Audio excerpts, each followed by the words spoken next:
Pemirsa, Anda kembali di Breaking News. Kita akan memantau pemirsa ini sidang yang akan dijalani oleh Teddy Minahasa di Pengadilan Negeri Jakarta Barat juga akan berlangsung pada hari ini. Dan sudah ada rekan kami pemirsa, nanti Rizky Darmansyah yang akan melaporkan, mengabarkan, memberikan informasi untuk Anda langsung dari Pengadilan Negeri Jakarta Selatan, di mana sebelumnya memang Teddy Minahasa ini dianggap memuluskan penjualan sabu di bawah kendalinya. Teddy Minahasa didakwa ini telah bekerja sama dengan anak buahnya di kepolisian dan juga warga sipil dalam bisnis gelap peredaran narkoba. Salah satunya pemirsa adalah ex-Kapolsek Kalibaru Kompol Kasranto.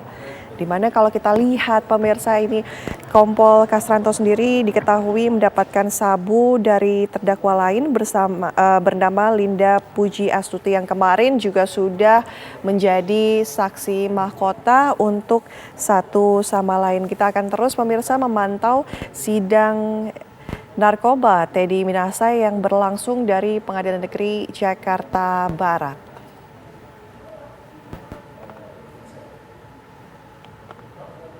Kalau kita lihat juga pemirsa, mereview kasus ini sesuai dengan kronologi yang sudah disebutkan di BAP begitu. Pada awal Agustus lalu, Kompol Kasranto ini sempat meminta Janto untuk mencari pengedar untuk menjual sabu seberat 1 kilogram. Kemudian ada penangkapan terhadap Kapolda Sumatera Barat yaitu Irjen Pol Teddy Minahasa yang ditangkap oleh Div Propam Mabes Polri terkait dengan kasus narkoba. Irjen Pol Teddy ini diduga menjual barang bukti narkoba sebanyak 5 kg sabu kepada seorang bandar. Irjen Pol Teddy Minahasa yang saat itu baru ditunjuk sebagai Kapolda Jawa Timur ditangkap Divisi Propam Mabes Polri. Penangkapan Kapolda Sumatera Barat ini berkaitan dengan kasus narkoba di mana Irjen Pol Teddy Minahasa kemudian langsung ditahan dan dilakukan penempatan khusus. Kapolri sendiri sudah meminta Kadif Propam untuk memproses hukumnya dengan ancaman pemecatan tidak hormat dan juga hukum pidana. Awal mula penangkapan dari Teddy Minahasa ini berawal saat Polres Bukit Tinggi ini menyita 41 kg sabu senilai 62 miliar pemirsa, di mana sabu sendiri berasal dari Selat Malaka. Polisi juga menahan 8 tersangka yang merupakan bandar sabu jaringan internasional. Dan kita akan membahas ini pemirsa dengan pakar hukum pidana Mas Heri Firmansyah. Mas Heri, kalau kita melihat sidang dari Teddy Minahasa yang kala itu baru saja diangkat menjadi seorang Kapolda, begitu langsung tergelincir dengan kasus ini. Melihat ini seperti apa? Apakah di tubuh Polri memang banyak kasus-kasus seperti ini yang akhirnya kemudian terungkap? Ya, tentunya kita prihatin ya, apalagi ini berkaitan dengan seorang jenderal bintang 2, sebelumnya ada kasusnya Pak Sambo yang juga jenderal bintang 2 juga, tapi beda divisi ya, bukan Kapolda tapi Kadif Propam gitu. Dan ini terjadi di top level manajemen kalau kita lihat dalam satu organisasi ya. Ini yang kemudian membuat kita menjadi miris tadi. Walaupun putusan belum dijatuhkan untuk kasus Pak Teddy Minahasa ya, masih proses di pembuktian persidangan. Dalam melihat perkara ini tentunya ini yang ingin kita minta kepada Pak Kapolri ya, Pak Listio Sigit tentunya, untuk memastikan apakah ini fenomena gunung es yang di bawahnya banyak tapi tidak terbaca. Ya, maka ini jadi tugas berat PR-nya Polri ya, apalagi dengan ingin menunjukkan masalah profesionalisme, integritas yang dikedepankan di sini. Ini yang menurut saya jadi penting karena bagaimanapun tidak mungkin menegakkan hukum dengan cara yang melanggar hukum itu sendiri, apalagi kalau dikaitkan dengan mereka yang punya kewenangan langsung tadi. Maka jargon untuk kemudian negara ini bebas atau anti narkoba akan menjadi sulit untuk dicapai kalau seandainya para penjahat tadi itu berkolaborasi dengan oknum aparatnya. Maka ini yang menurut saya agak lebih sulit untuk mendeteksi kejahatan itu sendiri. Selama ini memang yang dilakukan mungkin lebih banyak penegakan hukum kepada mereka yang berada di level bawah ya. Itu pun banyak kita baca di media kan, ada beberapa misalnya polisi yang oknum polisi ya kita katakan yang tertangkap menggunakan narkoba begitu kan. Nah ini harusnya sudah jadi sinyalemen awal untuk Polri itu lebih awas terhadap hal-hal semacam ini agar jangan sampai ada kecolongan lagi ini. Nah ini yang paling sulit adalah ketika mencoba memberikan proses penegakan hukum kepada mereka yang punya kuasa atau punya kewenangan. Sehingga kita mengapresiasi juga langkah-langkah Polri dalam hal menegakkan hukum pidana ini kepada anggota, tidak melihat dari mereka yang di bawah saja tapi di atas. Yang di level atas pun bukan mereka yang tidak bisa disentuh oleh hukum begitu kan. Ini sudah dibuktikan dengan proses hukum penangkapan juga dilakukan oleh bagian internal dari kepolisian. Mengungkap kasus ini tinggal bagaimana pembelaan dari kita Pak tunggu Teddy, pembelaannya Pak Teddy seperti Minahasa, apa. apakah memang sesuai dengan apa yang diduga, disangkakan kepada Pak Teddy Minahasa atau tidak. Baik Prof. Hipnu, kalau kita lihat ini jaksa penuntut umum hingga ditambah begitu oleh Kejagung untuk mengungkap kasus ini. Melihat ini seperti apa, begitu besar hingga 60 miliar begitu peredaran sabu yang dituduhkan begitu dijual oleh Teddy Minahasa kepada bandar sabu, seperti apa? Ya, karena ini memang suatu perkara yang sangat luar biasa, Mbak. Jadi jangan sampai jaksa yang menuduh ya menjadikan suatu bias di dalam suatu pembuktian. Karena begini, Pak, namanya suatu perkara narkoba di Indonesia itu tanda petik ya, kalau kita lihat itu kadang-kadang sampai bermasalah semua. Karena di belakangnya itu ada goyangan-goyangan yang tanda petik mempengaruhi. Nah itu coba kalau kita lihat perkara-perkara di daerah kecil aja terkait dengan narkotika, kadang-kadang penyidiknya jadi bermasalah, jaksanya bermasalah, hakimnya bermasalah. Nah, ketika ini sudah sampai seperti ini, ya sampai di persidangan, maka saya melihatnya ini suatu tekad dari penuntut umum yang tidak main-main untuk membuktikan bahwa tersangkanya terdakwa ini adalah seorang jenderal. Kan itu. Pertanyaannya, seorang jenderal aja sudah melakukan suatu dugaan penjualan barang bukti, apakah di bawahnya tidak terma-tema ada suatu garis korelasi? Ini pertanyaannya kan seperti itu. Sehingga saya kira konsep yang dilakukan oleh jaksa penuntut umum hantam atasannya sehingga di bawahnya itu akan menjadikan suatu mudah. Sebab kalau tadi katakan kalau atasnya agak sulit, bawahnya juga sulit.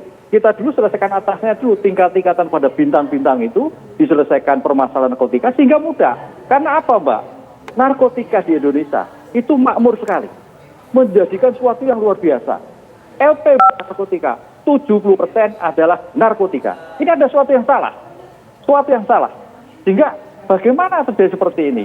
Jadi kalau kita lihat Mbak, anak LP Nusa Kambangan itu ada 5 LP, 4 itu narkotika semua.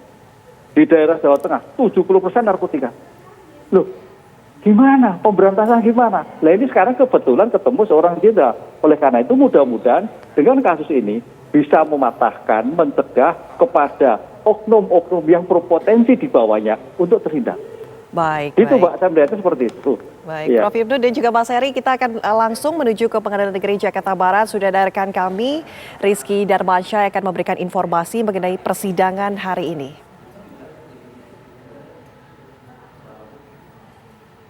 Ya, selamat pagi Rizky Darmansyah. Pemirsa sidang.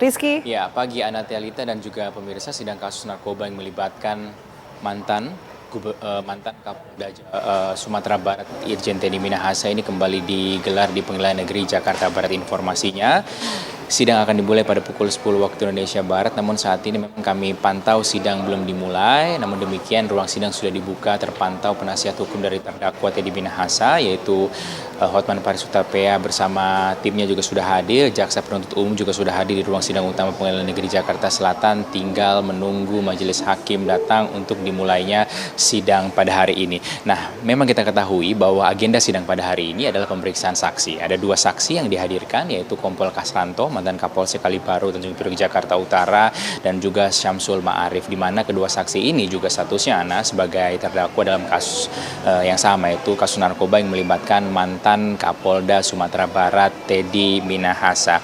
Dan untuk Teddy Minahasa sendiri, informasinya juga sudah hadir di Pengadilan Negeri Jakarta Barat, dan kedua saksi juga informasinya kami belum sudah hadir di Pengadilan Negeri Jakarta Barat ini untuk menjalani sidang pada hari ini yang berlangsung di Pengadilan Negeri Jakarta Barat. Nah, untuk Teddy Minahasa ini, anak kemarin sedianya seharusnya ini bersaksi untuk terdakwa lainnya, menjadi saksi mahkota untuk Dodi Prawira Negara dan juga Linda Pujastuti. Namun kalau kita sama-sama ketahui, kemarin Teddy Minahasa ini tidak hadir. Informasi dari kuasa hukum bahwa ketidakhadiran dari Teddy Minahasa ini karena kondisinya yang kurang sehat, dan informasinya juga sudah menyerahkan surat sakit kepada pihak Pengadilan Negeri Jakarta Barat. Namun kalau kita dengarkan kemarin keterangan dari Jaksa Penuntut Umum, ini keterangannya sedikit berbeda, bahwa ketidakhadiran dari Irjen Teddy Minahasa ini akibat ada untuk menyelesaikan masalah administrasi ataupun perizinan untuk bisa mengikuti persidangan di Pengadilan Negeri Jakarta Barat dari rutan di Polda Metro Jaya. Namun hal ini dikonfirmasi oleh pengacara tadi bahwa Irjen Teddy Minahasa tidak bisa hadir kemarin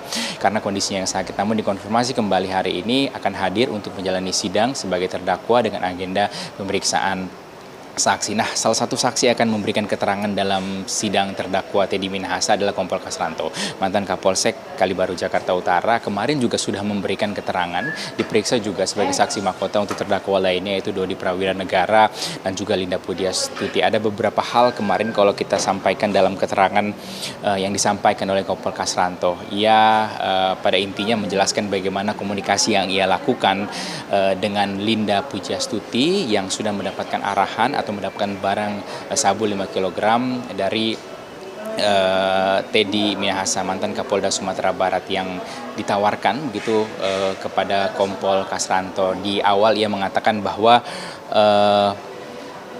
mendapatkan informasi mengenai sabu ini dari Linda Pujastuti, tawaran untuk menjualkan barang sabu seberat 5 kg ini dari Linda Pujastuti, di mana Linda Pujastuti menjelaskan kepada Kompol Kasranto bahwa barang ini, sabu ini adalah milik jenderalku asal Padang Sumatera Barat, sehingga itulah yang membuat Kompol Kasranto saat itu yakin dan juga berani untuk mencarikan pembeli untuk menjual sabu ini. Kita ketahui berdasarkan keterangan Kompol Kasranto kemarin bahwa ada 2 kali transaksi begitu kurang lebih yang ia lakukan dengan Linda Pujastuti menjual barang sabu, informasinya berasal dari Teddy Minahasa ini, yaitu yang pertama sabu seberat 1 kg ini sudah berhasil dijual dengan 1 kg dengan nominal uang yang diperoleh ya 500 juta rupiah.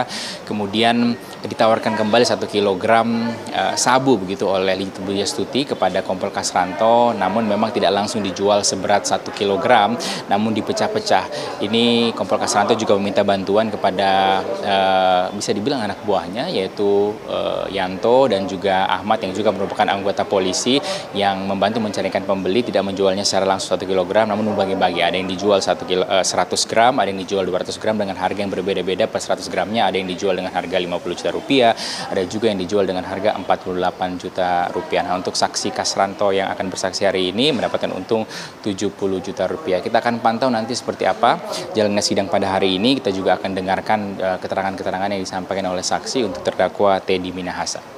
Baik, terima kasih laporan langsung Rizky Darmansyah dari Pengadilan Negeri Jakarta Barat. Dan pemirsa, tidak hanya sidang kasus narkoba Teddy Minahasa, juga kita akan mengupdate informasi langsung untuk vonis terdakwa obstruction of justice yang akan dilaksanakan juga pada pagi hari ini. Usai jeda kami kembali.